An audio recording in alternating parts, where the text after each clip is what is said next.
Hello students, कक्षा 12 में विलयन वाले अध्याय में हम अणुसंख्यिक गुणधर्मों का अध्ययन कर रहे थे। तो 3 अणुसंख्यिक गुणधर्म, वाष्प दाब का आपेक्षिक अवनमन, क्वथनांक उन्नयन और हिमांक अवनमन, इन तीनों का अध्ययन अपन कर चुके हैं। तो आज का हमारा टॉपिक है, आज अपने को इसमें अणुसंख्यिक गुणधर्म के रूप में जो है परासरण दाब का अध्ययन करना है।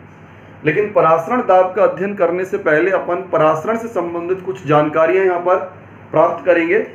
तो सबसे पहले हमारे सामने एक समस्या है परासरण। तो बेटा परासरण का अर्थ क्या होता है? परासरण किसे कहेंगे? देखिए बेटा, इसको अपन अपने दैनिक जीवन में बहुत से उदाहरणों से देखते हैं। आपने देखा होगा घरों में चने वगैरह बनाए जाते हैं, छोले बनाए जाते हैं। तो इनको बनाने से पहले इनको पानी में भिगोया जाता है। तो जब इनको पानी में भिगोया जाता है तो ये पानी में जाने पर फूल जाते हैं। तो ये जो है एक परासरण की घटना का एक उदाहरण है। तो परासरण की घटना में 2 अलग अलग स्थितियां होती हैं। जैसे मान लीजिए, इसको मैं आपको एक प्रयोग के माध्यम से बता रहा हूं। ये मान लीजिए कोई पात्र है और इस पात्र को हमने 2 हिस्सों में बांटा हुआ है। ये है यहां पर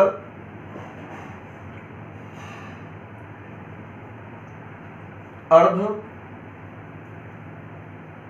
पारगम्य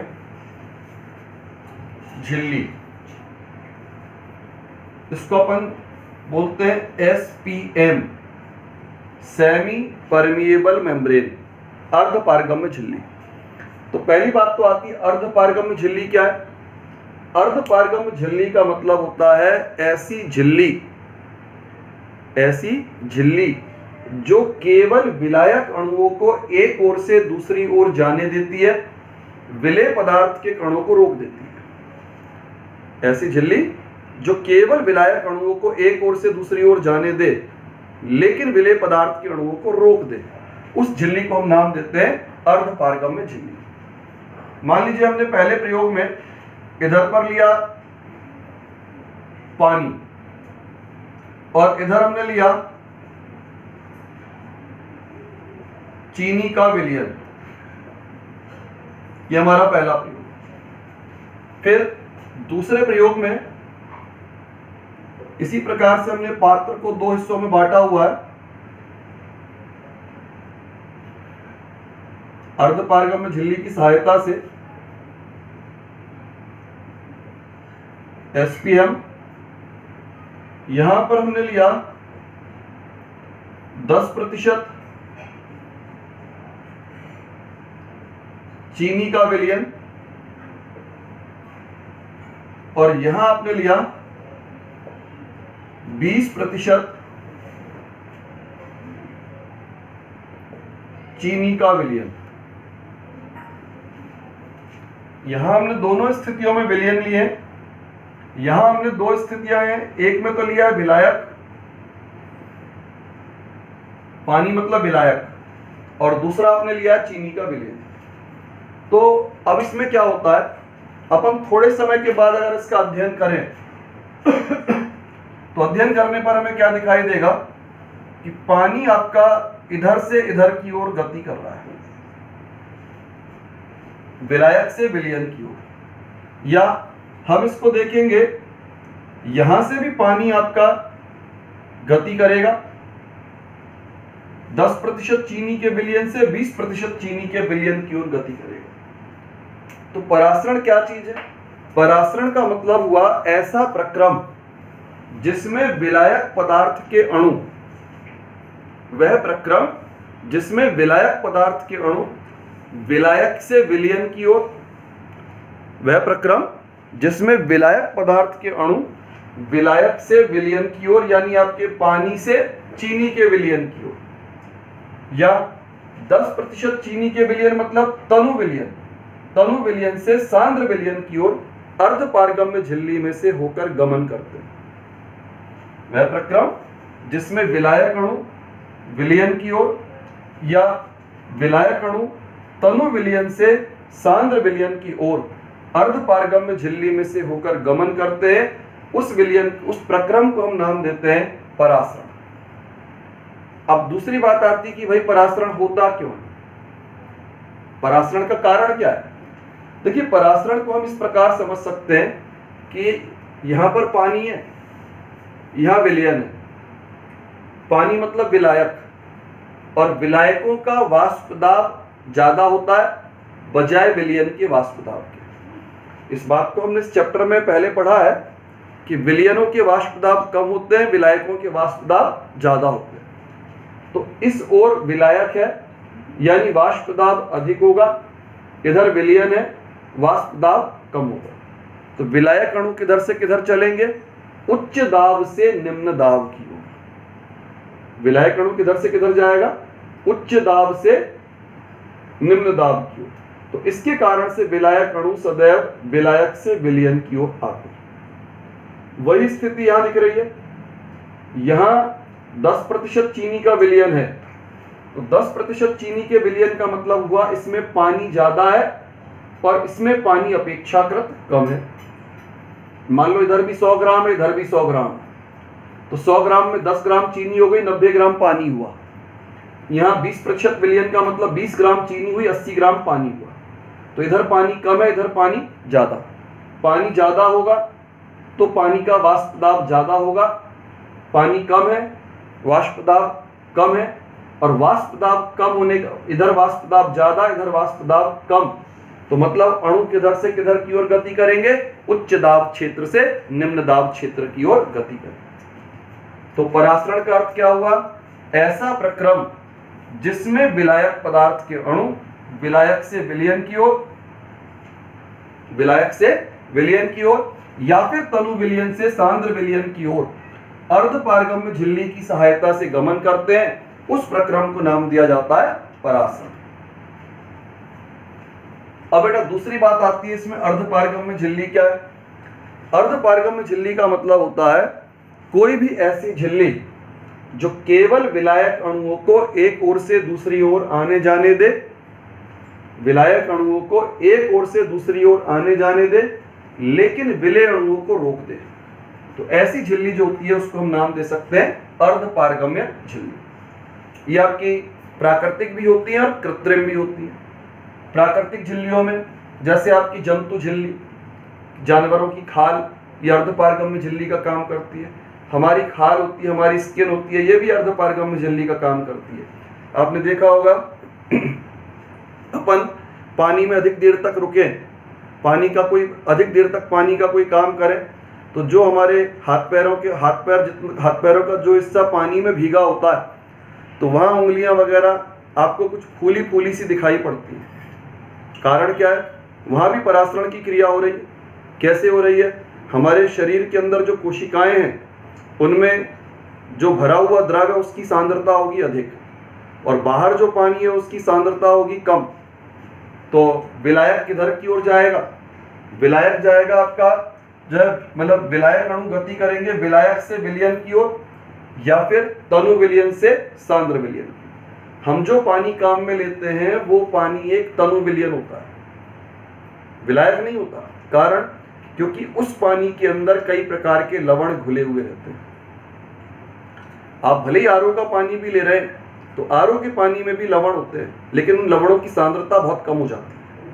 खारा पानी है, लवण की सांद्रता बहुत ज्यादा है, और आपका मीठा पानी है, लवण की सांद्रता कम है। लेकिन अपन जो पानी काम में लेते हैं वो डिस्टिल वाटर नहीं होता, उसके अंदर कोई ना कोई लवण जो है जरूर कुछ ना कुछ मात्रा में होते हैं, चाहे वो कम हो चाहे वो ज्यादा हो। तो ऐसी स्थिति में जब हम पानी में काम करते हैं तो पानी में काम करने के दौरान हमारे शरीर की कोशिकाओं में जो द्रव होते हैं उनकी सांद्रता ज्यादा है, और बाहर जो पानी है उसकी सांद्रता तुलनात्मक रूप में कम है।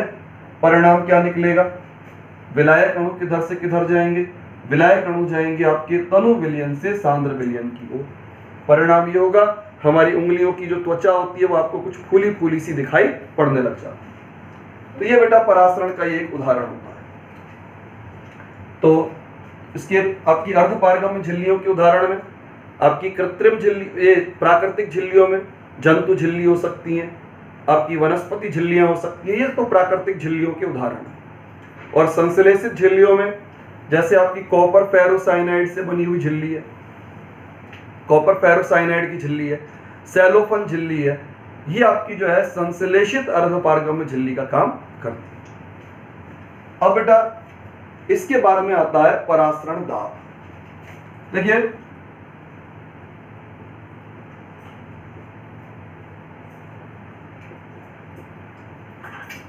परासरण दाब को जो है अपन यहां पर दो प्रयोगों के माध्यम से स्पष्ट करते हैं। परासरण दाब दो प्रयोगों के माध्यम से स्पष्ट किया जा सकता है। इसमें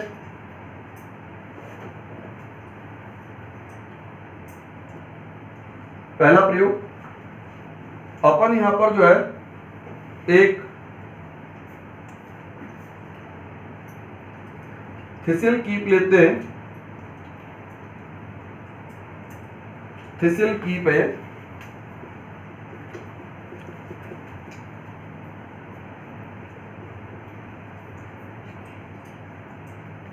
थिसिल कीप। अब इस थिसिल कीप के मुंह के ऊपर हम यहां पर एक अर्धपारगम्य झिल्ली को बांध रहे हैं। ये हमने बांधी एक अर्धपारगम्य झिल्ली, और इस कीप के अंदर आपने भरा है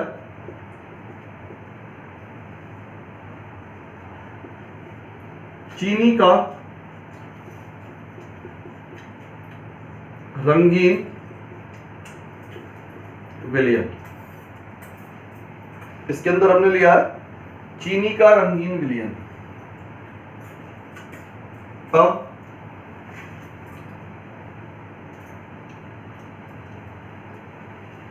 अपन इस थिसिल कीप को बेटा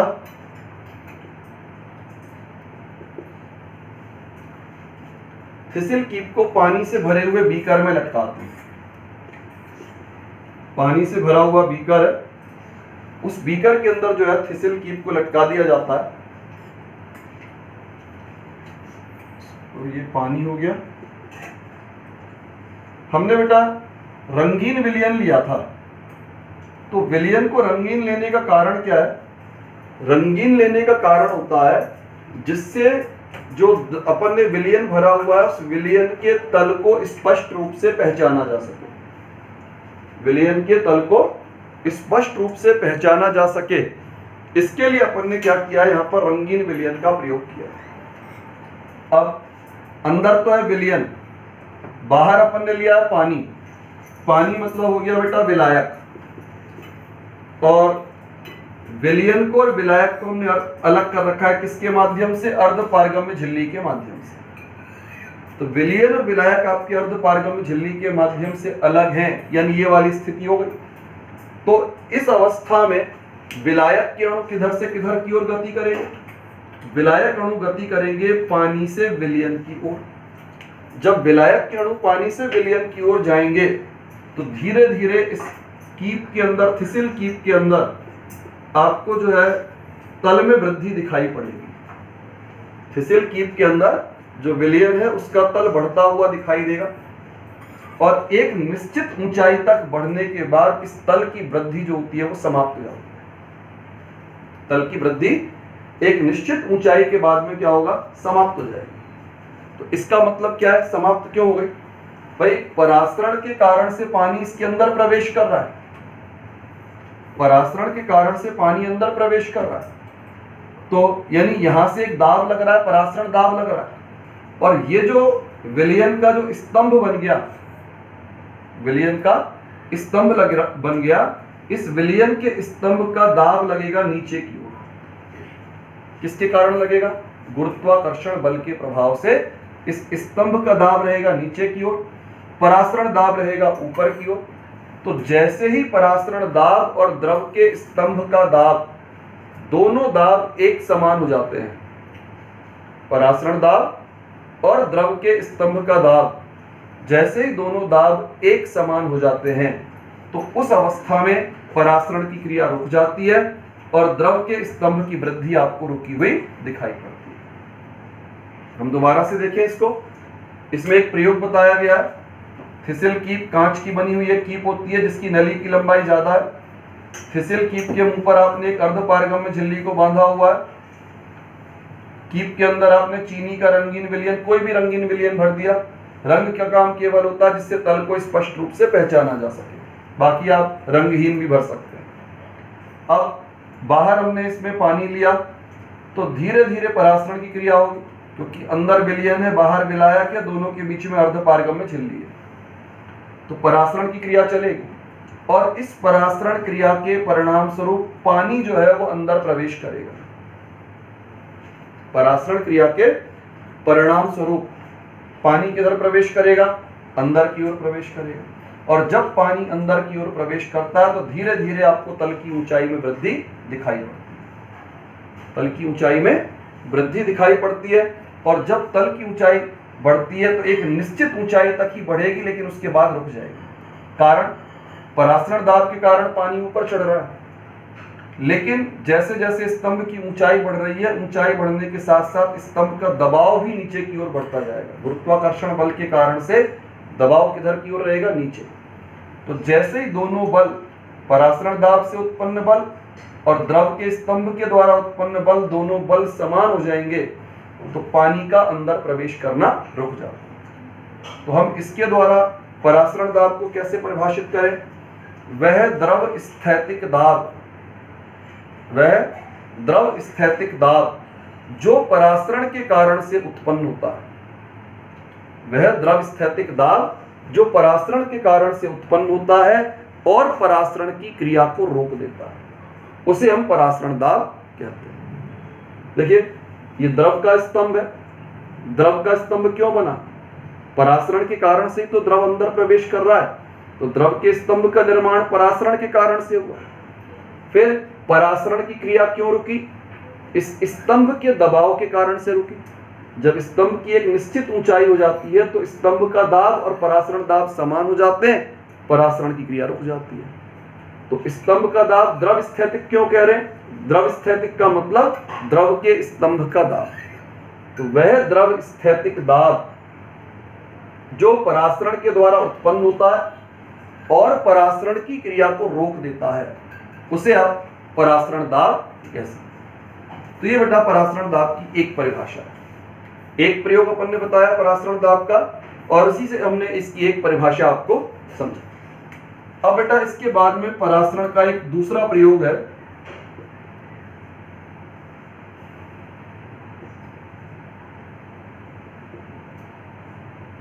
प्रयोग 2। अब देखिए प्रयोग 2 क्या कहता है इसका। प्रयोग 2 में बेटा हमने यहां पर ली एक यू आकार की नली।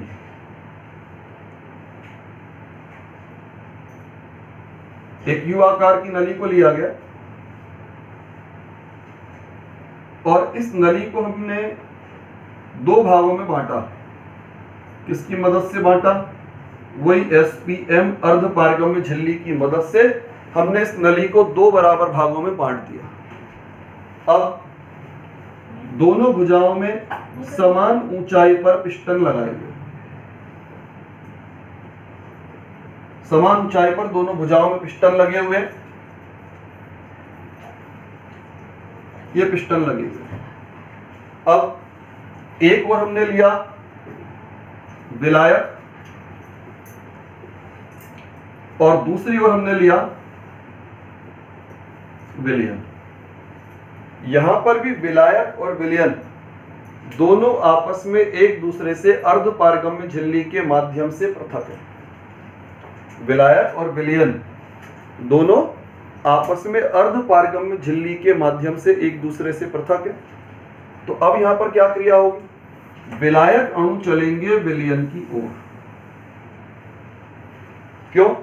अपन ने परासरण में पढ़ा वह प्रक्रम जिसमें विलायक अणु विलायक से विलयन की ओर या तनु विलयन से सांद्र विलयन की ओर गमन करते हैं, तो वो काम यहां पर भी होगा।